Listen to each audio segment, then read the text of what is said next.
Welcome back. Today we're breaking down the absolute chaos of Absolute Batman issue 20. When we last left Batman, he had just met with a deeply paranoid Jim Gordon.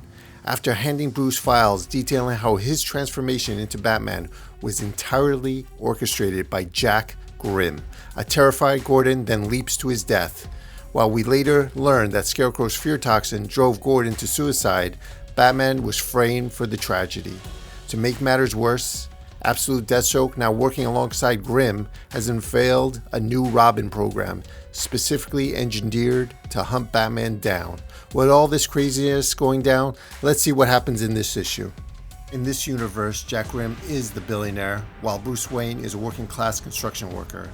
As we cut into Jack Grimm's mansion, we see the familiar grandfather clock next to the secret door opened, leading into a dark, brick-lined passage. We are now entering the Joker cave, the twisted mirror of the Batcave holding the same iconic mementos.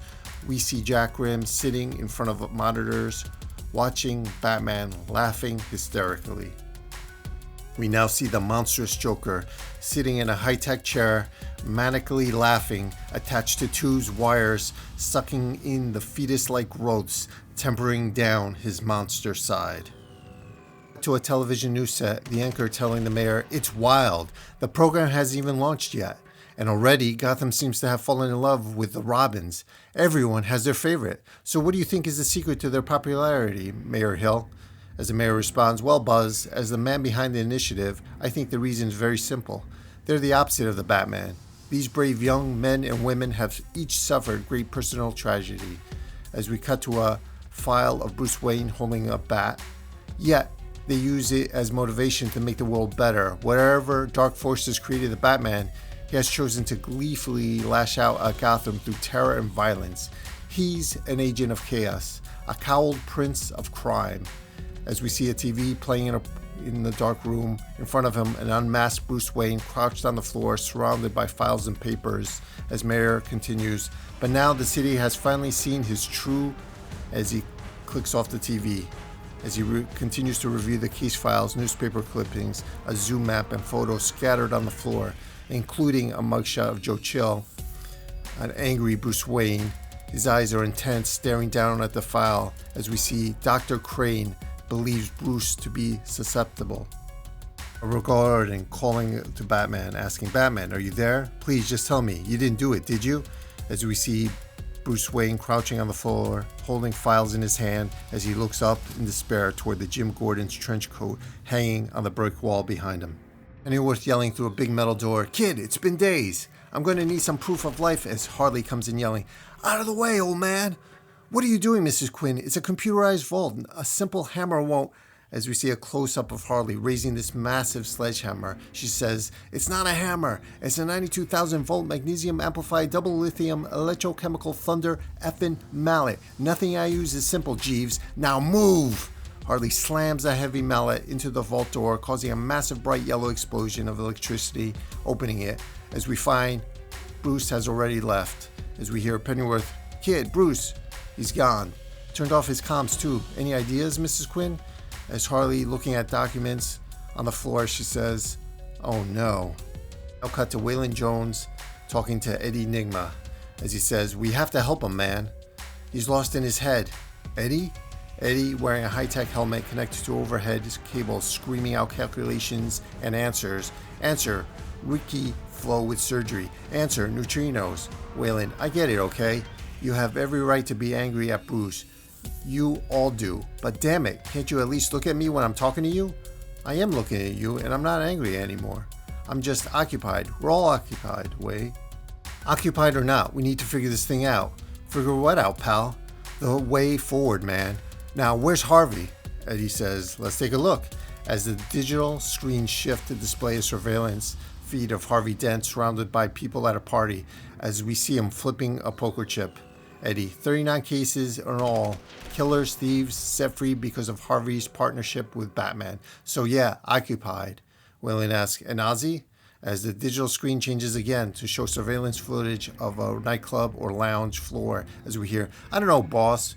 Maybe we call it a night. Everyone went to Cosmos. The dance floor is dead out there. It's effing 10 o'clock. Tell DJ Tundra to blast it. Crank up the dry ice." Tundra went to Cosmos. Took the ice with him, Ozzy. Fine, let's go to Cosmos then, if that's the effing place to be. Mr. Cobble, get my dancing shoes, Mo. The bright shiny gold ones. We cut to close-up as he says, oh, and get the C4 too.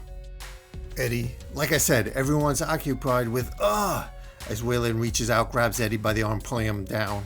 Enough, we're falling apart here. Get off this occupied crap, will you? Eddie disconnects from the helmet, sits down on the ground with Waylon and says, no, occupied as in occupare. Original meaning to seize control of a place. We're like cities that Bane sacked, each of us burned to the ground. Now, we're not falling apart. We're trying to put ourselves back together, take back some of the control. Waylon, they burned me down too, you know. Of course I know. But you're fixed now, Waylon, and I'm happy for you, truly, but I can still feel parts of my brain that aren't as fast or accurate as they were before. It's like a riddle I can't solve. The core piece of me is missing, and I don't know if I'm ever going to get it back. You don't know what it's like, not anymore. As Waylon pulls down the shades and reveals the yellow in his eyes, he says, yeah, Eddie, I do. Eddie puts an arm around Waylon's shoulder and smiles as Waylon says, and how we seize back control is together. That's the answer to your riddle. Eddie, I see what you did there. You know, I gotta say, I like the yellow. You're one of us, buddy. Now, just for the sake of argument, what are we thinking we do about Bruce? We cut to Bruce Wayne's past as we see Mark Crone driving up with Bruce to Blackgate prison. He tells him he's going to serve a reduced 6-month sentence to pay off his debt and tells him 10% of the criminal enterprise runs through Blackgate. And Bruce will learn all the prison's smuggling routes and act as his inside man. Cut to the present. We see Batman flying through the sky at sunset. He's coming upon Blackgate prison. He uses his cowl's metal hooks, smashing them into the concrete ledge as Batman pulls himself up the side of this massive concrete wall. He slides open what looks like to be a metal face, revealing a window as we see him slip in. See Joe Chill just standing in his cell looking out the window as we hear Batman mutter, "Say it, Chill." Batman standing outside the bars, towering over a terrified Joe Chill who's backing away toward the corner of the cell. "What are you doing here? You can't be here. Guards!" Batman, "Shut up. No one on earth can protect you from me. Not until I hear that it's a lie." Chill, sitting on his bunk, looking up at Batman, standing behind the bars. "I don't know what you're talking about. What's a lie?" Batman throws his cowl through the bars. Batman hooks and drags Joe Chill against the prison bars by the collar. "I was given files by Jim Gordon. Files that claim it was all some setup. The science fair challenge, the winning project, the trip, the zoo, and you." Joe Chill, "Me? Yes, you. The files say you were part of it somehow. That you went to the zoo with a specific target, Thomas Wayne. That's it. Was all some sort of plot. But his son Bruce, he comes here every month to talk with you. Always looking for the answers to why you did it.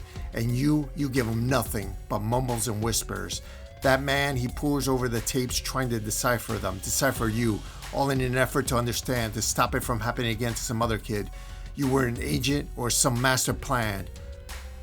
But you know something. Why else would you suddenly stop talking to Bruce Wayne? And it's just a coincidence they move you to this new wing right after that?"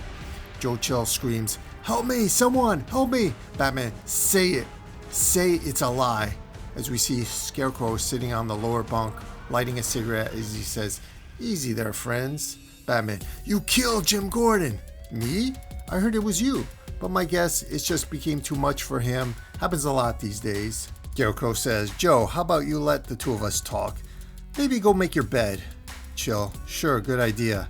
Now forgive me, but I have to say it's nice to finally talk to you face to face. After all these years, Bruce.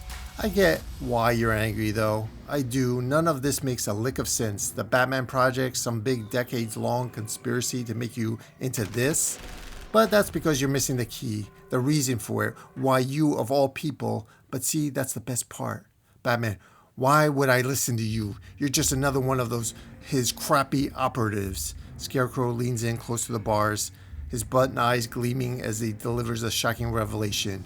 Scarecrow, "Could be. Maybe I'm some operative traveling the world, toppling governments, causing panic, yada yada. Or maybe I'm just a straw man out for a walk. But we're here to talk about you. Why the hell this was all done to you, Bruce? Because the reason is your mother, Martha. Because Martha, She was a loyal member of the Court of Owls, a terrorist group. Batman loses his temper, lunges forward toward the bars to grab Scarecrow as he screams, "Shut up!" Scarecrow slowly pulls out a butterfly knife. Scarecrow stabs Batman. As Batman recoils, he screams, "Liar!" We see Joe Chill on the tump bunk behind him with ravens circling overhead. As Scarecrow says, "I'm afraid not, buddy. It's the one part Gordon hid from you. God rest his troubled soul. He figured it'd be too much. But it's true. In fact, it's where your mother ran off to, their super secret headquarters. Though from what I hear, that didn't end too well either. Just think back to the day of the zoo. You really don't remember any signs? A coin from above, maybe? Yeah, you remember. Now I know it's hard realizing your whole life was some project, but the good news, it's not. See, Grimm and I, we thought it'd be funny. After all, the natural prey of an owl, Bruce, is what? That's right, a bat. That's the why of your life. Batman isn't a project. He's a joke." As he turns his head and goes, "You done making your bed, Joe?" Joe Chill responds, "Yep, all done," as we see he created a noose from his bed sheets. Batman yells, "Chill, what are you doing?" As he frantically tries to reach through the bars to stop him. Scarecrow continues, "Why? They say we live in an age of fear, but me, I disagree. Imagine a farmer 100 years ago. He feared tangible things that might come after his crops. Pests, drought, things he could understand and protect against." As we see Joe Chill step off his bunk, with a makeshift noose snaps taut with a loud metal clang. Batman throws his cowl to try to hold him up as he yells, "Hang on!" Scarecrow continues, "But these days, the same farmers sit inside in the dark, fearing things too big to comprehend, let alone affect. 1,000 of them. War, plague, societal collapse, global conspiracies, all while his crops rot outside." As Batman yells, "Don't do this!" Scarecrow continues, "And that's not fear. That's something newly grown, something special. That's dread. Knowing it, only a matter of time until one of them comes slouching toward us. You can hear it, can't you? The ticking of the clock? We all can. We're all friends in dread. So why am I doing this? Because, Bruce, we live in an age of dread. And for one, I think it's wonderful." As we see the Scarecrow take the butterfly knife and effortlessly slash Batman's support cowl as Joe Chill's neck snaps. Batman rages behind the bars, reaching wildly towards Scarecrow, yelling, "You! I'll tear you apart!" Scarecrow responds, "I guess that's my cue to walk on. But you take care, Bruce, and please keep digging. There's a lot more to discover, and I promise, it's so much worse than you think." As he turns away, tips his hat, and prepares to exit through a hidden route, Batman screams, "Where do you think you're going? Stop!" We see a flashing red prison alarm go off, cutting the light from the darkness. As the alarm is triggered, a prison guard runs down a red-lit corridor with weapons drawn. As he screams, "You there, freeze!" Batman runs down a hall and escapes the same way he came in, leaping out into the night air, gliding through the nighttime sky. Yet again, cut to Bruce Wayne's past as Marcone gives Bruce a wooden baseball bat as a reward for successful work inside Blackgate. Bruce responds, "I'm not some enforcer, Marcone. That's what we all said when it was our turn." He dismisses Bruce's concerns as he says, "At your size, son, don't worry, you'll never even have to use it." Bruce looks down at the bat in his hands, deeply conflicted, while the boss continues speaking. "But everyone has to go through it. You'll do great. It's just a bat, a tool, nothing special about it at all." Cut back to the present as Batman gliding through the cloudy night sky, communicating with Pennyworth as he says, "Are you there?" Pennyworth, "Kid, thank God. Where are you?" "He killed him right in front of me. I couldn't stop it. It was just like Mr. Gordon and just like..." "Wait, who killed who? What are you talking about?" "Bruce, what the bloody hell is going on?" Batman, "I don't know anymore." Suddenly, a massive high-tech flying mech armor with the Robin R blasts through the clouds directly in front of him. As you hear, "Stop by the authority of the Robin Initiative. You're under arrest." Batman dives straight down as we hear them say, "And he's running. Robin 2, you got him?" A close-up of the pilot, Robin 2 smiling confidently, yelling, "Oh, I got him," and immediately opens fire as we see the rounds light up the night sky and barely miss another Robin mech as we hear, "Watch it, Jason!" As Batman is caught in the crossfire and is hit, we see him crash to the ground as we hear Robin 2 yell, "Got him!" Ground team, close in. R3? R3 responds, copy, closing in. Duke, Steph. We see two sleek high-tech motorcycles mount the curb, racing directly to the scene as we hear, Robin 4, on it Tim, R5, right here. The motorcycles drift around a corner, boxing Batman in as we hear, okay, mob him. Batman, you would be wise to stay down. As three of the armored figures steps off the bike and prepares for battle, Pennyworth screaming on the comms, kid, get out of there, run!